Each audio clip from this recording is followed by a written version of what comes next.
वालेकुम dear students, मैं हूं अब्बास खान। अच्छा डियर स्टूडेंट, ZTBL OG3 की जो इंटरव्यू कॉल लेटर है वो अपलोड हो गई हैं। उसका आपने कैसे चेक करना है वो ऑलरेडी मैंने वीडियो बनाई है, तो वो आप देख सकते हैं। इस वीडियो की कमेंट बॉक्स में मैं इसका लिंक दे दूँगा, ठीक है।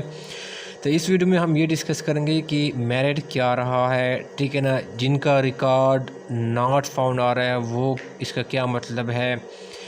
क्या डिग्री एटेस्टेशन, ये स्टूडेंट बहुत ज़्यादा पूछ रही हैं कमेंट बॉक्स में कि क्या ये नेसेसरी है बिफ़ोर इंटरव्यू, क्या इसकी बेस पे हमें कोई इशू तो नहीं होगा, क्या हमें रिजेक्ट तो नहीं किया जाएगा, ठीक है। और उसके अलावा और जो क्वेश्चन है वो हम क्या करेंगे, इस वीडियो में हम डिस्कस करेंगे, ठीक है डियर स्टूडेंट्स। तो अब हम आ जाते हैं डियर स्टूडेंट, पहला जो सवाल है मेरिट, ठीक है ना। जो इस साल रेशन जो ZTBL का जो मेरिट जो है ना वो आया है OG3 के लिए ना, ZTBL OG3 पोस्ट के लिए, उसमें रेशन क्या है, जिनके स्टूडेंट की जो है ना क्या है E55, जिनके क्या है 55 प्लस 55, ठीक है, या 55 प्लस जिनके मार्क्स है, ठीक है डियर स्टूडेंट। तो उन स्टूडेंट्स को क्या किए, इंटरव्यू की क्या किया, बेसिकली उनको इंटरव्यू की क्या किए, वो कॉल जो है ना वो आई है, ठीक है डियर स्टूडेंट्स। जिस तरह मैंने प्रीवियस वीडियो में जो मैंने बना चुका था तकरीबन एक मंथ पहले, तो उसमें मैंने बताया था कि जो इंटरव्यू की जो मेरिट लिस्ट जो मैंने एक बताया था कि एक्सपेक्टेड जो है ना मेरिट जो है ना वो क्या होती है 25 और 60 जो है ना, यहाँ पर कहीं पे क्या होगी, ये फिगर की तरह क्या इसमें कहीं पे लाई कर रही होगी, ठीक है डियर स्टूडेंट्स। तो मेरी जो असेसमेंट थी ना डियर स्टूडेंट, वो करेक्ट जो है ना वो क्या होगी, प्रूफ हो गई है, ठीक है। इसकी रीज़न ये मैंने बताई थी कि पिछला जो बैच था ना, वहाँ पर 50 जिनके मार्क्स थे ना, 2022 का जो बैच था, जिनके 50 प्लस मार्क्स थे, उनको इंटरव्यू के लिए कॉल किया गया था। लेकिन पिछली बार क्या था, उन्होंने फ़िल्टर लगाए थे कि स्पेसिफिक क्वालिफ़िकेशन के बंदे ये नहीं कर सकते, यानी ठीक है, कुछ फ़िल्टर लगाए थे क्वालिफ़िकेशन के हवाले से। लेकिन 2023 का जो बैच है उसके लिए इसने कोई भी फ़िल्टर्स नहीं लगाए क्वालिफ़िकेशन के हवाले से, यानी कि काफ़ी जना वो क्या कहते हैं, जिनके क्वालिफ़िकेशन था, अंग्रेज़ी वाला भी कर सकता था, जिसने इस्लामियात भी किया हुआ था वो भी कर सकता था, जिसने उर्दू किया हुआ था वो भी कर सकता था, ठीक है ना। बस इनकी 16 ईयर ऑफ क्या होता है, वो क्वालिफ़िकेशन ये थी कि इसकी 16 ईयर ऑफ एजुकेशन होनी चाहिए थी, ठीक है। जिनकी भी 16 ईयर ऑफ एजुकेशन थी ना, जिसमें भी थी वो अप्लाई कर सकता था, ठीक है। तो मतलब ये कि यहाँ पर नंबर ऑफ़ कैंडिडेट्स ज़्यादा थे, ठीक है ना। तो इसलिए मैं जो है ना, जो मेरी असेसमेंट थी वो मैंने रीज़न ये बताई थी कि इस बार लोग ज़्यादा होंगे, तो 50 की बजाय मेरिट 50 के ऊपर नहीं बनेगा, रादर क्या होंगे 50 और 60 से क्या होगा वहाँ पर, सॉरी 55 या क्या होगा 60 से क्या होगा यहाँ पर कहीं भी जना क्या होगा वो स्टार्ट होगा, ठीक है डियर स्टूडेंट। तो जो मेरिट क्या होता है डियर स्टूडेंट, क्या होता है वो 50 से 55 जिनके मार्क्स हैं, ठीक है, 55 जिनके मार्क्स हैं या क्या है, जिनके 55 से क्या है एबव है, ठीक है। तो उनको क्या किया, उनको इंटरव्यू के लिए कॉल किया गया है, ठीक है डियर स्टूडेंट्स। तो अब मैंने रीज़न भी बताई थी, तो मेरी जो असेसमेंट थी that proof to be correct, ठीक है डियर स्टूडेंट्स। अच्छा डियर स्टूडेंट, फिर डियर स्टूडेंट आ जाती है रिकॉर्ड नॉट फाउंड, ठीक है। ये जो स्टूडेंट का ये आ रहा है, जैसे वो अपना CNAC नंबर इंटर करते हैं, वो मैंने जो इंटरफेस मैंने बताया वहाँ पर जाके इंटरव्यू का और लेटर डाउनलोड करने की। अच्छा डियर स्टूडेंट, अगर आप मैनेजमेंट साइंसेज और कॉमर्स के स्टूडेंट हैं और आप मुख्तलिफ जॉब्स के लिए, चाहे वो सिंध पब्लिक सर्विस कमीशन हो, KPSC हो, या पंजाब पब्लिक सर्विस कमीशन के थ्रू कोई अकाउंट ऑफिसर, सीनियर एडिटर का, या मैनेजमेंट साइंस या कॉमर्स से रिलेटेड जो भी जॉब आती है उसके लिए आप प्रिपरेशन करना चाहते हैं टेस्ट और इंटरव्यू की, तो मैं इसकी क्लासेस जो है डिस्टेंस में देता हूँ। अगर आप इसमें इंटरेस्टेड है तो आप मुझे जो है वो ज्वाइन कर सकते हैं। अच्छा, मेरे जो डेमो लेक्चर है, ठीक है, आपको इस वीडियो की डिस्क्रिप्शन और कमेंट बॉक्स में इसकी लिंक आपको मिल जाएंगे, ठीक है। तो आप डेमो लेक्चर जो है वो देख सकते हैं, फिर इसके बाद आप डिसाइड कर सकते हैं कि आपको ये क्लासेस ज्वाइन करनी चाहिए या नहीं करनी चाहिए, ठीक है डिस्टेंस। सुनने का बहुत शुक्रिया। लिए तो वहाँ पर जो आता है रिकॉर्ड नॉट फाउंड, ठीक है, इसका डिस्टेंस मतलब यह है कि उनके मार्क्स जो है ना वो कम है, ठीक है, यानी 55 से उनके मार्क्स कम है, ठीक है। तो उनको क्या होगा, इंटरव्यू के लिए कॉल नहीं किया है, ठीक है ना। OTS ने उनको या ZTBL ने OTS की तरफ से उनको, सॉरी ZTBL की तरफ से जो है उनको इंटरव्यू के लिए कॉल नहीं किया गया है, ठीक है, क्योंकि उनके जो मार्क्स है, वो जो मेरिट है उनसे क्या है, ये कम है, ठीक है। तो उनका ये इसलिए जो है ना वो रिकॉर्ड नॉट फाउंड क्या वो आ रहा है। ठीक है डियर, तो मतलब ये कि वो फेल है। ठीक है डियर, सिंपल सी बात। ठीक है, अब डियर आ जाती हैं कि degree attestation necessary before interview. ठीक है ना, ZTBL OG3 के लिए क्या वहाँ पर जो है ना वो रिक्वायरमेंट है ना, जो जैसे भी आप अपना इंटरव्यू कॉल लेटर अपलोड करते हैं ना, तो वहाँ पर ये सारे रिक्वायरमेंट लिखी हुई हैं कि आपने कौन कौन से डॉक्यूमेंट्स लाने हैं इंटरव्यू के टाइम पे। ठीक है, तो वहाँ पर लिखा हुआ है कि आपके HEC की जो डिग्री है वो HEC से अटेस्टेड होनी चाहिए, वेरीफाइड होनी चाहिए, अटेस्टेड होनी चाहिए। ठीक है, तो डियर स्टूडेंट देखो ये लाजमी नहीं है। देखो 2022 का जो बैच हुआ था, मैं उसकी बेस पे आपको कह रहा हूँ। ठीक है ना, 2022 का बैच हुआ था, मेरा जो एक स्टूडेंट था रिकमेंडेड जो ना क्या था, वो स्टूडेंट था 2022 का। ठीक है ना, OG3 पोस्ट के लिए।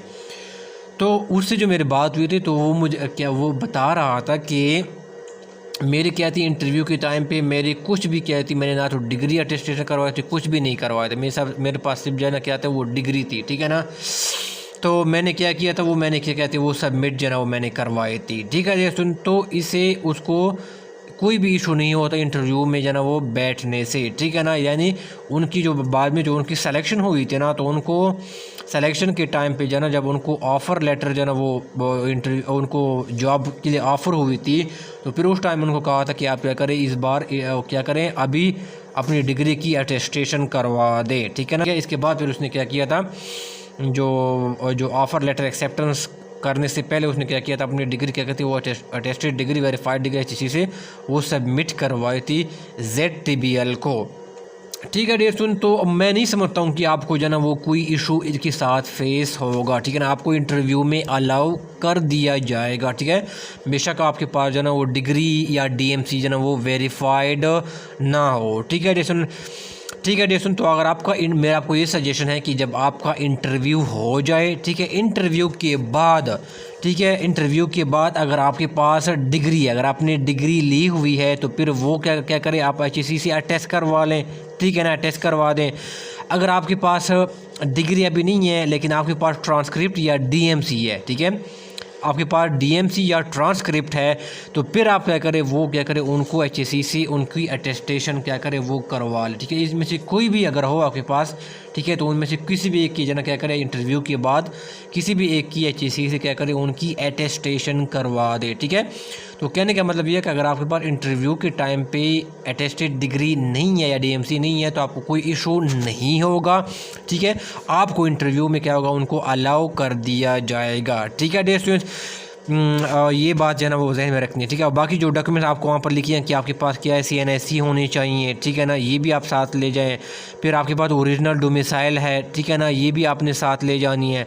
और फिर जो तीसरी रिक्वायरमेंट है कि आपके पास एजुकेशनल क्या है डॉक्यूमेंट्स होने चाहिए। ठीक है ना, एजुकेशनल डॉक्यूमेंट जिसमें आपसे जो क्या है मैट्रिक से लेकर 16 ईयर तक जो है ना वो अपने डॉक्यूमेंट्स प्रोवाइड करने हैं। ठीक है, और ये साथ उन्होंने लिखा हुआ है अटेस्टेड होने चाहिए। इनकी क्या है, इनकी अटेस्टेड कॉपीज़ भी क्या होते हैं उनकी पास होने चाहिए। और साथ ये क्या करें डियर स्टूडेंट, आप ओरिजिनल भी साथ ले जाएं। ठीक है, आप ओरिजिनल भी साथ ले जाएं। ठीक है, और अटेस्टेड कॉपीज़ भी क्या करें वो साथ ले जाएं।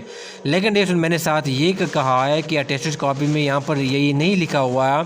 ठीक है, जिस तरह FPSC वाले नहीं होते, FPSC वाले लिखते हैं कि 17 के लिए ऐसे अबव वाले है ना, वो अगर कोई ऑफिसर है तो वो जो ना वो उसे आप डॉक्यूमेंट अटेस्ट करवा लें। ठीक है, FPSC ने किसी ने वो दिया हो, टेस्ट दिया हो, ठीक है ना, और आगे प्रोसेस में गया हो, तो वहाँ पर क्या लिखा होता है 16 ग्रेड 17 ग्रेड ऐसे अबव के ऑफिसर क्या गेजेटेड ऑफिसर वो साइन करा सकते हैं। लेकिन यहाँ पर नहीं लिखा हुआ। तो यहाँ पर क्या डियर स्टूडेंट, अगर 16 स्केल का भी है, BPS 16 है, ठीक है ना, और वो गेजेटेड है, ठीक है ना, वो क्या है 16 स्केल है और वो क्या है गेजेटेड है। ठीक है ना, 16 स्केल का एक होता है नॉन गेजेटेड भी होते हैं। ठीक है ना, नॉन जो गेजेटेड होते हैं वो साइन नहीं कर सकते। लेकिन कुछ डिपार्टमेंट में जैसे वो कहते हैं वो क्या होते हैं 16 स्केल क्या होते हैं वो गेजेटेड होते हैं। ठीक है, जिस तरह मैं अभी एजुकेशन डिपार्टमेंट में सर कर रहा हूँ एज ए स्कूल लीडर, इसको परफॉर्मेंस इवेल्यूएशन ऑफिसर भी कहते हैं। ठीक है ना, 16 स्केल में, जिस तरह पंजाब में नहीं होते असिस्टेंट एजुकेशन ऑफिसर AEO जो स्कूल के विजिट्स वगैरह करते हैं गवर्नमेंट रन स्कूल के। तो अब जो मैं कर रहा हूँ मैं 16 स्केल का हूँ और मैं गेजेटेड गेजेटेड हूँ, ठीक है। तो लिहाजा मैं कह सकता हूँ मैं आपके जो है ना वो डॉक्यूमेंट जो है ना वो मैं साइन कर सकता हूँ, ठीक है। लेकिन कुछ डिपार्टमेंट के जो 16 स्केल होते हैं वो नॉन गेजेटेड होते हैं, वो किसी भी डॉक्यूमेंट को साइन नहीं करा सकते। लेकिन 16 स्केल के कुछ डिपार्टमेंट के क्या होते हैं वो गेजेटेड होते हैं, तो वो क्या कर सकते हैं सिग्नेचर वगैरह स्टैंप वगैरह वो लगा सकते हैं, ठीक है डियर स्टूडेंट्स। तो ये चीज़ फिर क्या करें आप क्या करें वो माइंड में क्या करें वो रखिए, ठीक है। यहाँ पर स्पेसिफाई नहीं किया गया कि अटेस्टेड कॉपी किसके होने चाहिए, 17 स्केल के होने चाहिए या किसके होने चाहिए। तो मतलब ये है कि यहाँ पर 16 स्केल का भी उसको अटैच करा सकते हैं। 16 स्केल ये इसे अबाउ जाए 17 स्केल वाला भी कर सकते हैं, इसे अबाउ भी जाए 18 19 भी कर सकते हैं, ठीक है। जो भी है बस आप गवर्नमेंट डिपार्टमेंट में जाएँ, अपने ओरिजिनल डॉक्यूमेंट ले जाएँ, किसी भी गवर्नमेंट डिपार्टमेंट में जाएँ, वो आपके डॉक्यूमेंट्स को क्या करेगा वो अटैच करा देगा, ठीक है। अच्छा डियर स्टूडेंट फिर इसमें है कि डिग्री अटेस्टेशन कुछ स्टूडेंट पूछ रहे हैं कि इसकी अटेस्टेशन जो है ना वो किस तरह करनी है, ठीक है ना। तो आपने यह डियर स्टूडेंट रखना है कि आपने क्या करना है EHEC आपने गूगल में लिखना है, गूगल में लिखना है ई सर्विस क्या है ई सर्विसेज HEC, ये आपने क्या करना है गूगल सर्च में आपने ये लिखनी है, ठीक है ना। गूगल सर्च पे जाके ई सर्विसेज HEC आपने लिखनी है, तो आपको जो है ना वो लिंक आपका को वो ओपन हो जाएगा, जिसके ऊपर लिखा हुआ ई सर्विसेज HEC लिखा होगा, ठीक है। तो आप वो ओपन करें, वो फिर आपने क्या करना है उसके थ्रू फिर आपने ऑनलाइन अप्लाई करनी है।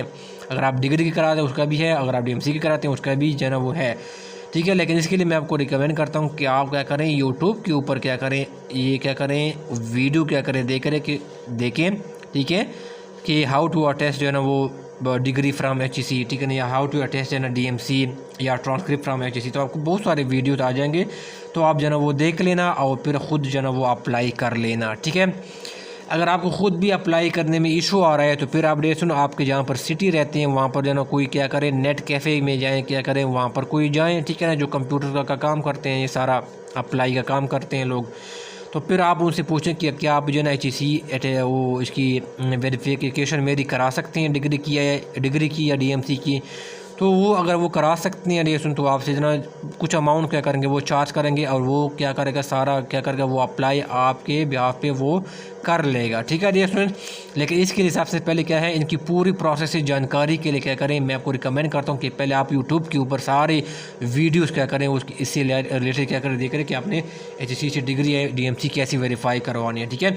वो फिर अप्लाई तो कर लेगा वो बंदा क्या अप्लाई कर देगा, लेकिन इसके बाद भी एक जना क्या होता है एक आगे भी प्रोसेस होता है, ठीक है। फिर आपने सेलेक्ट करना होता है कि आप बाई हैंड वो लेना चाहते हैं या आप वहाँ पर फिज़िकली जाके जो ना वो लेना चाहते हैं, ठीक है। और फिर भी मैं आपको बता देता हूँ कि HEC के जो ना क्या होते हैं एक जो होते हैं इस्लामाबाद में इसका हेडक्वार्टर है, ठीक है मेन, लेकिन इनकी प्रोविंशियल जो कैपिटल्स है उसमें भी इसकी ऑफिस हैं, ठीक है। यानी आपको इस्लामाबाद जाने की ज़रूरत नहीं, अगर लाहौर में है तो लाहौर में HEC का ऑफिस है, वहाँ पर जाके आप फिज़िकली जाके जो ना अपनी डिग्री की ऑनलाइन अप्लाई के बाद, लेकिन आपको अप्लाई क्या होगा वो ऑनलाइन करना पड़ेगा। इसके बाद क्या है आप जो है वो फिज़िकली जाके अपने जो क्या अपने डॉक्यूमेंट्स वहाँ पर ले जाके आप अटैच करा सकते हैं, ठीक है। यानी आपने अप्लाई ऑनलाइन कर दिया है, इसके बाद आपको ऑनलाइन क्या होगा आपको एक डेट दी जाएगी, ठीक है। ऑनलाइन वो पोर्टल जो होगा ना, इस तरह ऊपर आप अकाउंट बनाएंगे ना HEC के पोर्टल के ऊपर, वहाँ पर जो ना आपको जो शो होगा कि आप क्या करें अपना अप्लाई करने के बाद आपको वो आएगा कि आप अपना क्या करें डेट किस डेट पे आप रिसीव करना चाहते हैं डिग्री, ठीक है, या आप उसको अटैच कराना चाहते हैं, किस डेट को आप अटैच कराना चाहते हैं, ठीक है। तो फिर आप क्या करें एक डेट क्या करने वो आपने सेलेक्ट कर देनी है, ठीक है ना। और फिर वहाँ पर जाके फिर आपने क्या करना है वहाँ पर मौके पे जाके क्या करना है आपने वो अटैच करवा देनी है, ठीक है। बस उनको अपने ओरिजिनल डॉक्यूमेंट साथ लेके जाने हैं और फिर वो आपको मौके के ऊपर वो सारा स्टैम्प वगैरह चीज़ें लगा के और फिर आपने क्या करना है वो सारा कलेक्ट करना है, ठीक है। और दूसरा तरीका है कि आप क्या करें कुरियर के थ्रू भेजें, ठीक है ना, यानी TCS के थ्रू यूज़ करते हुए, ठीक है, क्या करें वो आप क्या करें सारा डॉक्यूमेंट जो है ना HEC को बेच दे, फिर HEC आपके जो है ना डॉक्यूमेंट को वेरीफाई करके फिर आपको वहाँ पर क्या करेगा TCS के थ्रू अपने एड्रेस के ऊपर क्या करेगा आपको डिस्पैच करेगा, ठीक है। लेकिन अगर आप खुद फिजिकली जाएँ वो ज़्यादा बड़ा शॉर्ट किस्म का तरीका है और आपको डॉक्यूमेंट बहुत जल्दी मिल जाते हैं, ठीक है। मैंने भी खुद HEC से वेरीफाई करवाई थी, तो मैं खुद जो है ना फिजिकली मैं इस्लामाबाद जो है ना वो गया था एबटाबाद से, ठीक है। तो वहाँ पर मैंने क्या किया था फिर मैंने HEC से ख़ुद जो है ना बिल्कुल जो है ना तकरीबन 2-3 घंटे लगे थे, मैंने खुद वेरीफाई करके फिर मैंने मेरी काम हो गया था, ठीक है HEC से। तो ये है ना फिजिकली आप खुद जाएँ तो ज़्यादा तेज़ तरीका है, ठीक है ना। डियर स्टूडेंट्स सुनने का बहुत शुक्रिया। अगर आपका कोई क्वेश्चन है क्वेरी है ना तो आप ज़रा कमेंट बॉक्स में आप पूछ सकते हैं, मैं आपके कमेंट्स पढ़ता हूँ और इनका रिप्लाई भी देता हूँ। तो थैंक यू सो मच।